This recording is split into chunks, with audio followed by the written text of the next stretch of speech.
Born in the fire. My mother's birth in the midst of war. My grandmother lived in a village in eastern Nigeria during the war. A place once filled with laughter, children playing under mango trees, and evenings of folk tales surrounded by firelights. But war changes everything. Missiles became routine, sirens became lullabies, and the scent of burning thatch replaced the smells of roasting corn. The villagers knew what to do.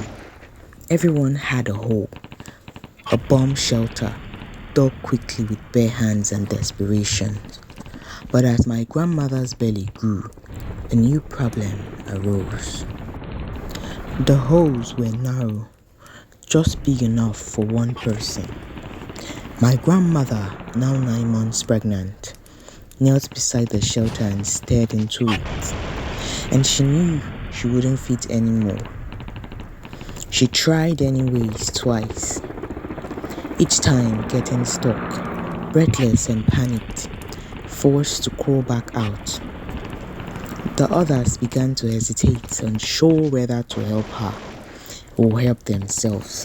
She sat beside the hole that night, alone in the open, as the skies howled and the ground cried.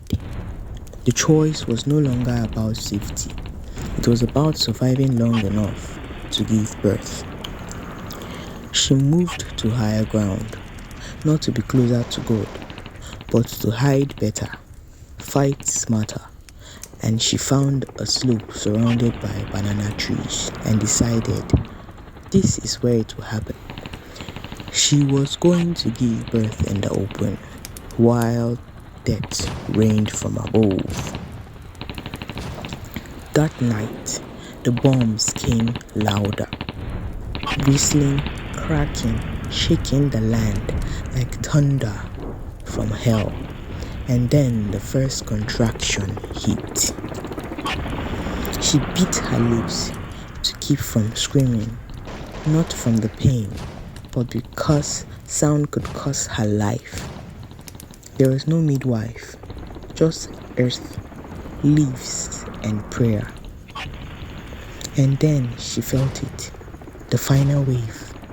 Her body pushed, her mind screamed, and under the open African sky, surrounded by war, a child was born.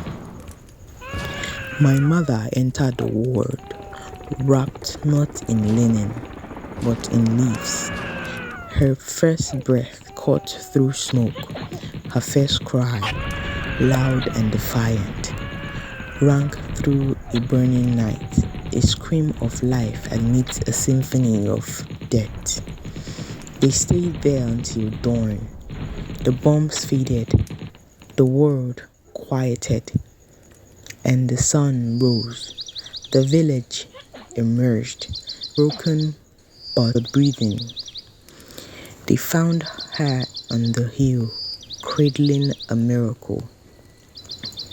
That baby girl, born in the fire, grew up to become my mother. And when she told me this story, she didn't cry. She smiled and said, "Sometimes, child, God hides you in plain sight." This story is more than a birth tale. It is a legacy of courage, of women who do the impossible, of mothers who become shields, and of life persisting even when the sky falls. In memory of all the mothers who birthed hope in the darkest hour. Subscribe for more powerful stories.